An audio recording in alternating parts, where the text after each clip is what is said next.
episode of TeeVo and the Beard. You cannot see it, but I am TeeVo, and that is the beard. Yes, this episode has been brought to you by the winter summer bug. Yes. Or winter stomach bug, excuse me. We advise you not to get it. Yes. Yes, I've just gotten over it, and I didn't know he was going to be here. yeah, thankfully I'm well enough to post this. That's my body's determination to talk about this episode, though. For all 12 of you. Yes, yes, for all 12 of you. That's how determined I am. Of course, this episode really helped. Yes. So, did you have any icebreaker? You know, I thought about them, Mhm. but I don't remember them. Okay. So, for the sake of this, we're just going to jump right into S.H.I.E.L.D. Yeah, because I'm going to use sickness as my excuse for not thinking of any. I thought of one, and I don't think they were real questions. It was just another opportunity to vent about certain types of people. Yeah. But if I don't remember it, then, clearly it wasn't that important. Yeah. Well, let's put it this way. My grandest icebreaker idea while under the weather was, why did Mumford & Sons not make it as a band? That was my grandest idea. They're not? I mean, they still exist as a band, but they're not. You know how you used to hear them on the radio and stuff like that? Sure. You don't really hear their new stuff. And in fact, that whole subgenre of music is kind of Really? filtered away, Lumineers, stuff like that. I mean... Oh. Yeah. Okay, I'm clearly out of that genre. I could assume they were still kicking it as hard as they were when they came out. Laying on the couch, begging for my life. That's what comes into my mind is stuff like that. So, actually, you know what? I do kind of remember. Yeah. It falls on I think a previous one. Okay. We talked about of when it's okay to cross fandoms. Mm-hmm. When is it okay to always stipulate that you liked it before everybody else? Because, I was thinking about, I think I was listening to, Hooked on a Feeling, Blue Swede. We all know it from Guardians now. Right. But I think the popular question among the generation gap is, did you like it before the movie? Right. And I'm thinking, well, I personally did. Yeah. I didn't like it from the original release because I was not alive. I liked it from another show who used it in their episode. Yeah.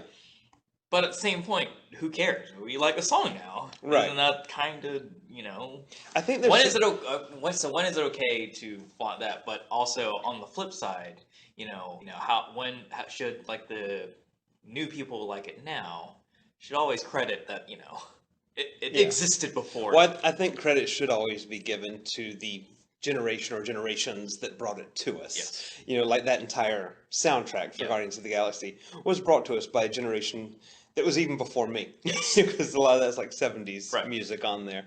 Right. I honestly don't think it's ever okay to flaunt it, to get that big head about it. It's like, oh yeah, I loved Hooked on a Feeling before movies were invented. Before the song came out, that was my song. Or lately now with Netflix, there are shows that people are watching that, people didn't watch. Oh, I love Buffy. Way before. I watched it on TV. Well, thank you for keeping it alive so I could be here, but we all... Where were you when Firefly was dying? We all like it now. Shouldn't that be the true winner? It should be, yeah. So, no, I agree with that. I thought of that. Yeah. That was what I thought about. I don't remember, I remember, I think I was just listening to the song and then recalling when I was just randomly singing it, and then someone asked, did you like it before Guardians? Yeah, if you did, you did. Well, if you didn't, you didn't. A, yes. Right. And B, who cares? We like the song. Yeah. It doesn't make you... See, I think what happens is people think they're more of a fan of something if they liked it before social media and before, YouTube and all that stuff. So it makes them the better fan. It doesn't make you You can be brand new to something and be a bigger fanatic than somebody who's known it for decades. Yes. I take it, let's say you with Doctor Who. Right. You probably liked Doctor Who for a long time. I have. But there are probably people walking on the grounds we are right now who probably watched it maybe 2 years ago. Yeah. And probably know a lot more than you. That is very true. And are you willing to concede that? I am very willing to concede that. But aren't you? But you should join in the unity that you like the show. Yeah, there needs to be. The problem is when stuff like that happens, it causes infighting within the fandoms, and we need less and less of that. Yeah, I mean, there's enough fandom versus fandom. DC versus Marvel, Power Rangers versus Star Trek. We're still waiting for that, people. Come on.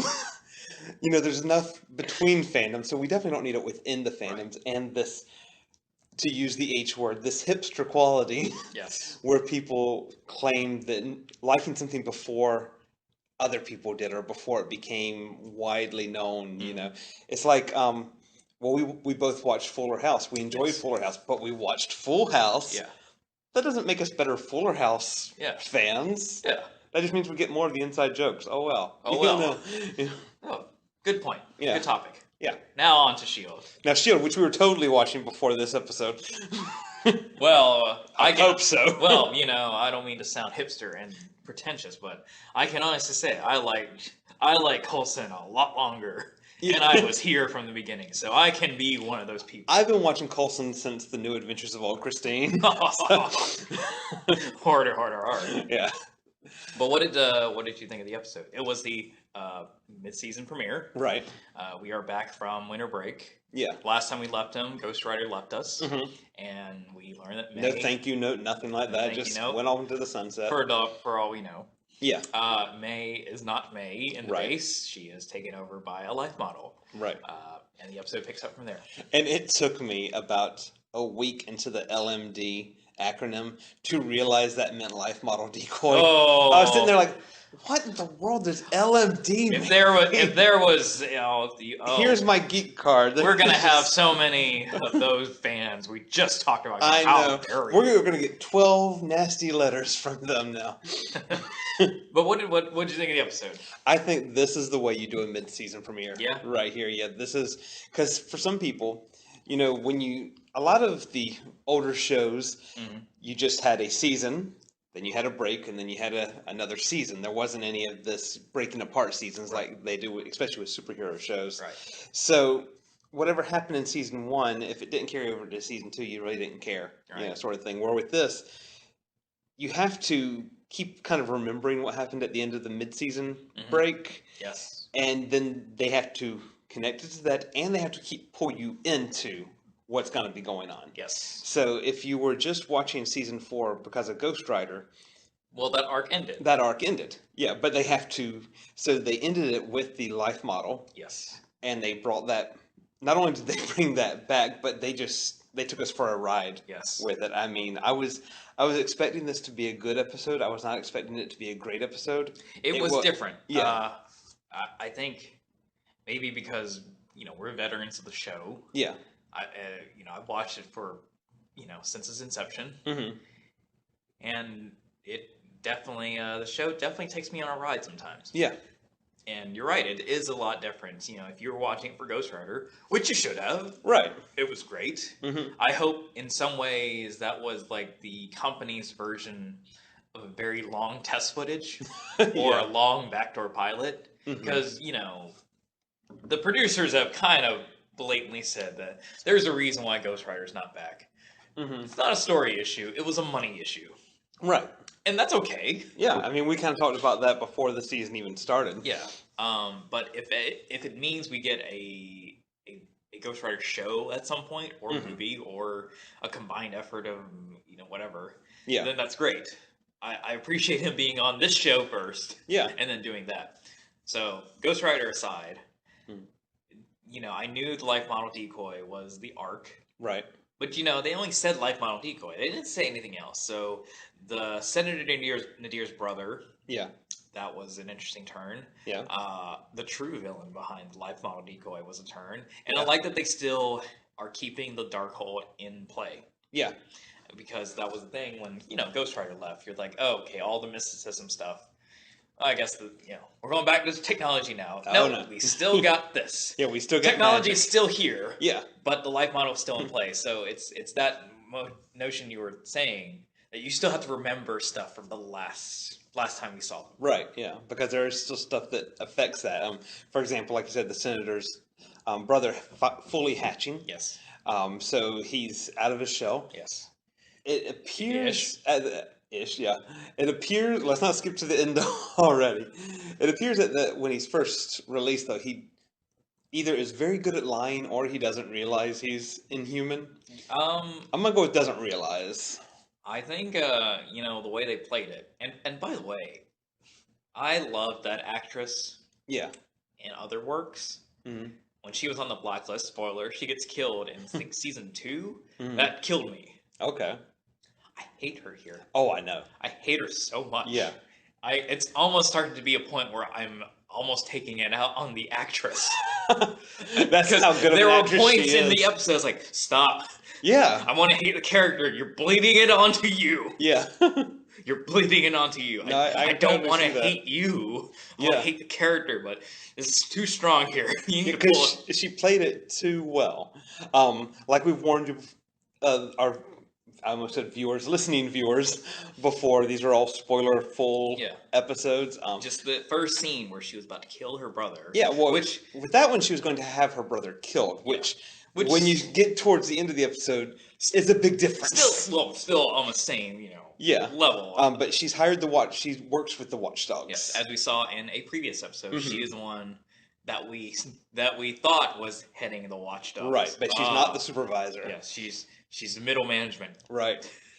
For whatever reason. But anyway, she called her watchdogs to kill her brother. Right. Because we learned that their mother was a victim of the Chitauri attack. Right. And I know there are probably some people that are probably, oh my god, the Chitauris again. But I don't know. I love that that was such a cataclysmic event that it bleeds onto many lives in this universe. In a real world scenario, it would. Yeah. Yeah. I don't want to single out any attacks that have been going on in this country and the world, but yeah. There are a lot of people that are affected. So I like that in this fictional universe with aliens attacking and grown monster men, just not equating to real life tragedy. Right. No. But something like the Chitauri attack, didn't just affect the Avengers, didn't just affect the city of these people in New York. Right. Like if you watch Jessica Jones, there are people still reeling from it. You watch, there Luke Cage, there are people reeling from it. And it keeps going. Yeah. And to me, it doesn't get old yet. And it shouldn't. Yeah. It shouldn't. It hasn't been that long within our timeline or their timeline, which is 4 years. Almost synced up. Yeah. But yeah, and there are a lot more. I guess in some ways I'm surprised they're still using the Chitauri. Yeah. Because there have been a lot of stuff that's been going on. That's why I think I appreciate Civil War using Sokovia. They haven't tapped into what happened in Captain America: The Winter Soldier, right? With Washington D.C. just going haywire. So maybe there's too much life imitating art with the DC one. Yeah, there's too much chaos there. But yeah, I guess when I saw the chart, I was like, oh, cool, I like that. But there have been other really big moments. But I also like that wasn't like the focus of the episode, right. Not even within their storyline. It was more about that's why they feel the way they feel. Right. Yeah, and how they had this murder pact going on. So which. Worst pact to have right there, because somebody's going to regret it at the end. I'm sure she regrets it right now. Yeah. Spoiler, she kills her brother personally. Yeah. After you think they're going to be okay. Yeah. They're not okay. No. Because we learned that there is a superior that Senator Nadir is working for, who pretty much said, no. No Inhumans. No, get rid of him. Yeah. So she decides to take it upon herself. Yep. We don't know who the superior is, so... One of those things, hooking us in to the story we're about to go into. Yeah, because I love, this is going to go ahead and jump to the end, because their little storyline isn't that much of the episode, so I can go ahead and skip to the end, the little hook at the end, where they toss him into the... And you believe he's dead. The lake or whatever. Why not? Yeah, I mean, because he just got shot. They tied a weight around him and dropped him into this big body of water. Yes. And then he cocoons again. Now that is something I was like, didn't expect that. No, did not expect that at all. Because when they showed him drop it first, I was like, okay, now they're gonna move to something else real quick for the hook. But when they followed the body down, me and my wife were both like, all right, this is going to mean something right here. I guess that's his thing because, as we've seen in any other episode of S.H.I.E.L.D., when someone went through Terrigenesis, they came out almost immediately. Yeah. He took a while. Yeah, 7 months. It had to be opened. Yeah-ish. So they had to go Kinder Egg on him. Yes, don't know what that means when he can redo a Terrigenesis. It's like he's going to a healing coma or something. Yeah. Awaken with new powers. So we'll definitely, and it may be next episode, it may be episodes down the road. Well, I I do hope that maybe with that story they kind of pick up the pace, because if you remember the first half of the season, when they introduced Senator Nadir, they introduced the Terrigenesis cocoon. Right. It was a while until we saw anything from that. Anything. But now that arc, now we don't have Ghost Rider getting in the way. that was kind of the Ghost Rider arc. That was just kind of there. So now that we're really into this story, hopefully they'll progress that one just a shade faster. It doesn't have to be the next episode, but maybe the next one after that. Not 5 episodes down. Yeah. So let's talk about a few of the characters here. First, I got to bring up Mac. Yes. Mac, the hero of the story, the smartest one from the beginning. Yes. So, Ada seems to have lost her mind. Yes. By gaining a mind through the Darkhold. Yes. And Mac is trying to warn everybody from the beginning. It's one this of those. Is not going to end well. It was almost like Mac was the fourth wall character. You know how when we, as the audience, watch horror movies now, we obviously know what's going to happen. It's like Mac was that guy, but just in the story. And then he kept mentioning every movie he could too. I love the jabs at Terminator. Yeah. And I think, what was he saying? Like, somebody should watch all Terminators. Even Salvation. Yeah. Even Salvation. I don't know how old that joke. I don't know if they just didn't want to jab Genesis, but I would have said even Genesis. Yeah, right. Because I was like, I would rather watch Salvation at this point than Genesis. Oh, definitely. Yeah. But still, I appreciate the joke. But yeah, and I like how Yo-Yo was even like, have these people never watched a horror movie from the 80s? Yes, exactly. So we didn't get. I can't use my catchphrase this time around. But I can say about Simmons. Simmons womaned up. Simmons womaned up. Yeah. And again, the progression. Because if that happened to season 1, Simmons.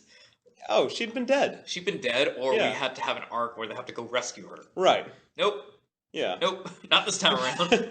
So if for any reason somebody's listening to this and hasn't watched the episode, so the director and Quake, Daisy. Yes. She said her name is Daisy. But they call her Quake. Yeah. And I've been waiting to really call her Quake. Now that they're really using that term, I'm running with it. and Simmons are on a mission to find out where the senator is keeping her brother. Right. And so they go to, I assume, do spy stuff. Go do spy stuff. Simmons puts on her best Southern accent, which was kind of cool. It was, yeah. And she lays on the charm on the senator's assistant. Yes, but and then lays down a butt kicking on him. Yes. Because he realizes who she is, and then she just almost kills him with a glass water pitcher. Yep. Yeah. That was really cool. That was, yeah. What a good progression. Yeah. Of character. And then Quake is like, "Are you okay?" Like, a couple bruises, But I love how, Mace is like, "I wasn't expecting this out of her," because obviously he only saw season 1. Yes.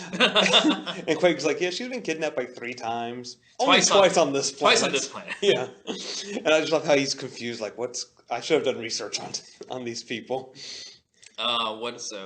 That was that, and that, and then that bled into the senator, and then the cocooning again. Yeah. So that was the other plot of the episode. Yeah. So the main plot. The main plot is Ada attacking the base. Yes. So, without getting into too much detail, and also the thoughts of TeeVo do not necessarily reflect the thoughts of TeeVo and the Beard, because I am a happily married man. How do you think about how this episode started?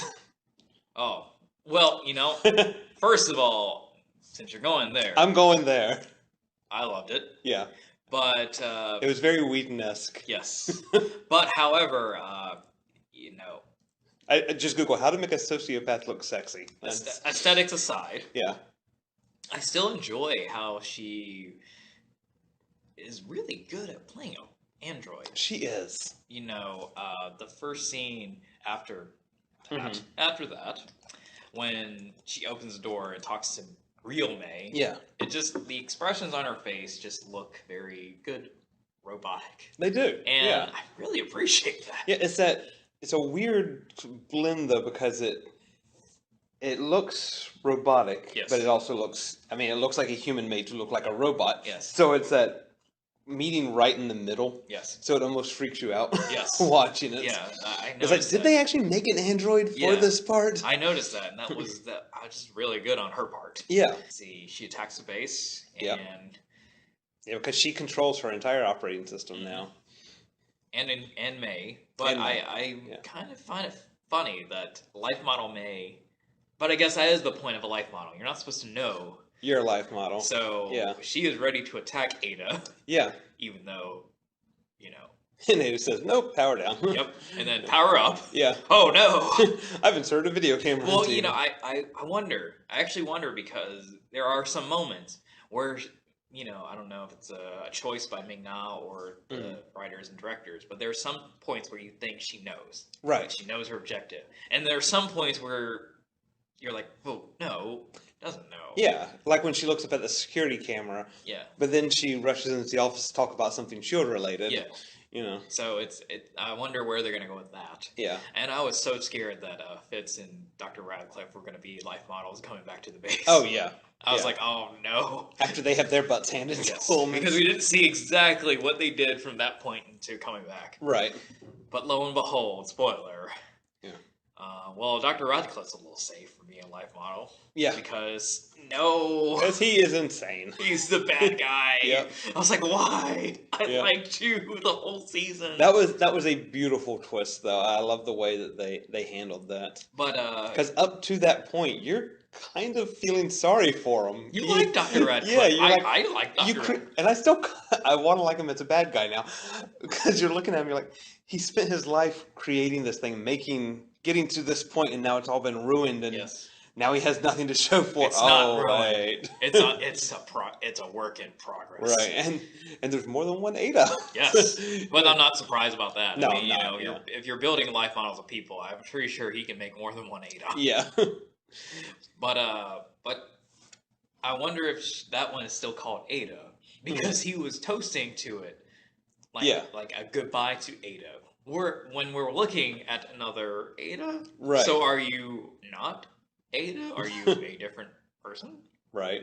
That was a little iffy on me. I was like, so did you rename this one so you won't be confused? I guess. Right. Or is everybody Ada to you? I mean, that's fine too. Yeah.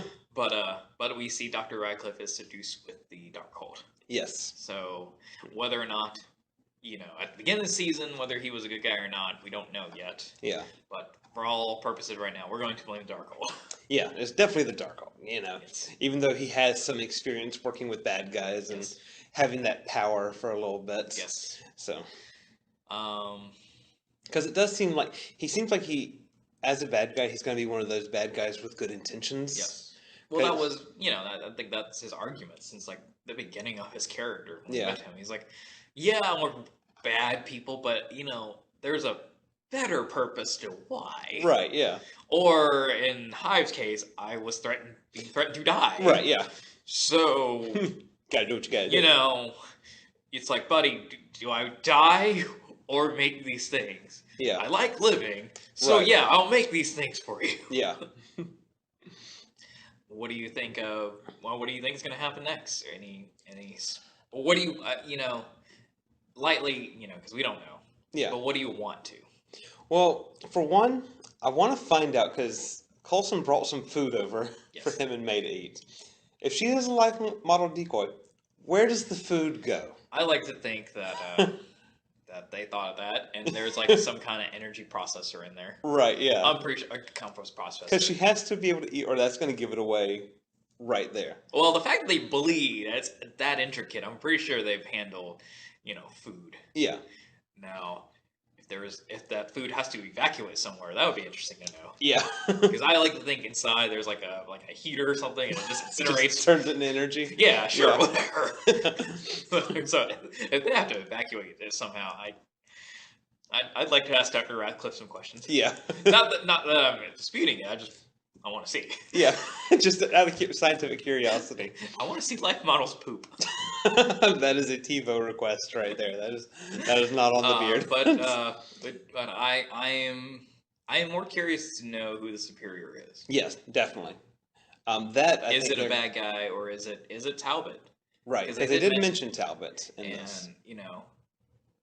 I'm curious. I'm thinking that it's not Talbot though because they mentioned Talbot at one point, but then anytime they're talking about the superior, they're just saying superior. Yeah.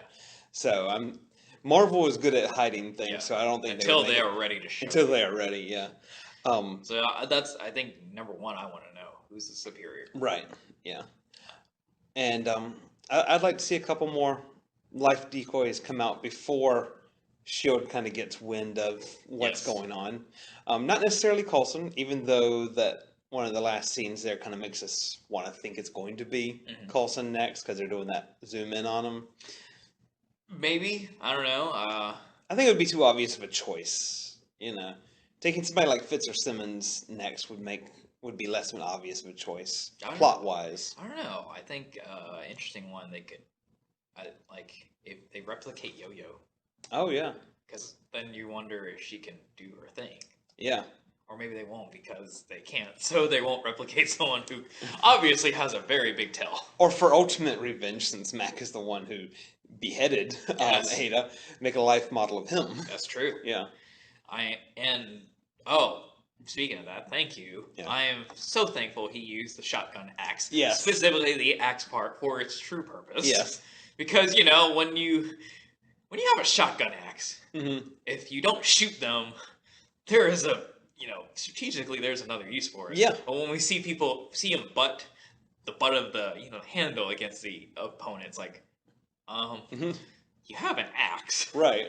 I'm not saying get gory, but if you made it for a purpose. Yeah.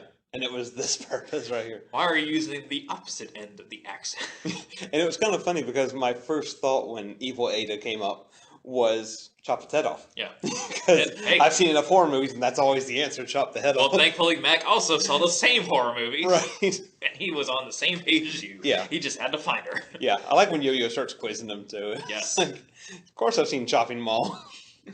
Is that a real movie? It really is, yeah. Oh my god. Yeah, it's really good too. Oh my god. It's awesomely good. It sounded fake, but yeah. I had a feeling I had a feeling like I bet it's not. No, it's 100% real. Have you seen it? Yeah. Well, you and Max should be a horror movie buddy. Oh, that's why he was my guy there in this episode. If there was like a time where you should be on the show and like his off days. Yeah, right. And just like binge on horror movies. Yeah. Horror movies and beer. That's it there. But I'm not. Yeah, like I said earlier, I'm not in a full rush to see what happens with VJ, the Senator's brother. Yeah. I just want it to happen faster than the first half. But I just relay, and I have a feeling it's probably going to be the universe, because they're probably going to give me the brother first, and then the superior, of course, because I want the superior first. They're going to wait on that. Yeah. I definitely want to see. I want to see Director Mace evolve some more. Well, I want to see him get out of the bureaucracy a little bit. Well, the next episode that's slated to come is a Director Mace episode. Okay. So whether it'll answer some of your questions, don't know. Yeah, because he seems to have himself so far stuck in the red tape that he can't be as effective as he needs to be.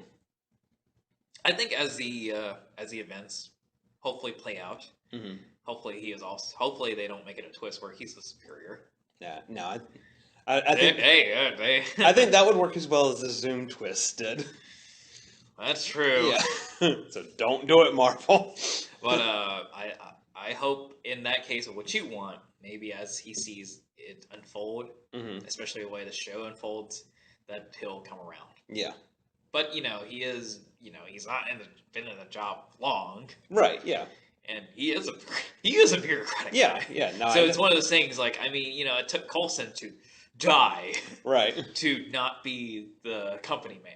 Yeah. Because he was, in the movies we saw him, and in the Avengers, he was the company man. That was his thing, and it took dying to break the habit. So, I'll give him leeway on that. Yeah. Because there were times during this episode where I was like... Spoiler, if you didn't watch the Avengers, I don't know. If you didn't watch the Avengers, then you are way behind on all this. I implore you to do so, but I also ask, man, you must really like us if you haven't even watched. You must really like us. You skipped onto the wrong podcast somehow. I could tell during this episode there were times when Mace wanted to do something, like when the senator punch somebody. Yeah, like when the senator took her brother away. Yeah. I think he wanted to do something. He wanted to intervene, but he was being held back. Yes. So yes, yeah. So luckily we haven't. There's no breaks. I think I saw the. broadcast schedule. We're not going to have a break for a while. So yay, that they're going full force into it. Yeah. And well, I hope next week's episode is just as good. Yeah. and we'll learn new stuff to keep us in the story. Yes. Definitely looking forward to it. Do we have anything else coming back next week? No. Next week, again, we just have S.H.I.E.L.D. Okay. And then the next week after that, then it's when the DC universe comes back. Okay. So we got a bit. Yeah. So thankfully nothing major has been happening on Tuesdays to keep S.H.I.E.L.D. away from us this early. I will say, there is another show, non-geeky, don't know anything about it, but that new Tom Hardy show, Taboo. Okay. I haven't watched it yet. I'm going to watch it tonight. But it looks interesting.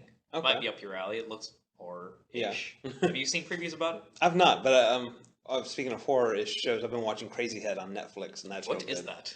It's like Buffy the Vampire Slayer set in England with a different kind of demon instead of vampires, and it's because very cool. Yeah. It's very funny, kind of raunchy. If we're promoting other stuff, so over the holiday break, I got even more into the podcast I was semi-listening to, but now I'm fully listening to. Okay. Ours? Yes. Oh. I've been listening to TeeVo The Beard. They're great. You should hear them. But people out there, if you haven't listened to Anna Faris's Unqualified, you totally should. Okay. I feel so bad because I think I have an infatuation with Anna Faris now. Oh no. But I don't want to hurt Chris Pratt. Right. And it's weird because during this whole revelation of listening and then realizing this, I also realized I've been watching Anna Faris for a long time. Yeah. Anna Faris has been around for a long time. She has. Yeah. She sneaks into movies is what she does. I watched her because I went to the theaters. I knew I couldn't understand the movie. It wasn't my humor yet, but I was taken to see Scary Movie 1 in theaters. Okay. I didn't enjoy it as much the first time around. Yeah. Everything flew way over my head. I bet, yeah. Because, the previews on TV made it look like a cartoony, campy fun. Yeah. That's not what... No. It was still later. So I do like the movie. I think it's funny, but it was later that I had to see it. Yeah. But I've been watching Anna Faris since then. Mm-hmm. And I've never had any particular feelings up until now. Yeah. So it's a testament. She's awesome. That's a testament on Anna Faris. Yeah. And Anna Faris, if you're listeing, which you're not... But that's okay. If we have 13 listeners this month, we know it was her. It was Anna Faris.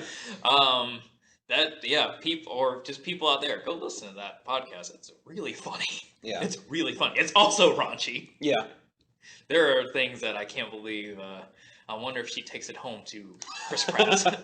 And there are moments where she talks about explicit things that she has said to Chris Pratt, and I'm thinking, I'm glad I know this now. Yeah, right. But yeah.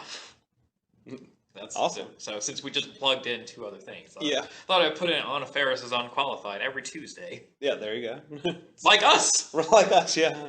We're not in direct competition, so it's fine. Exactly. Yeah. But if you're done listening to hers, if you want to know about a completely different subject, listen to us. Right. Yeah.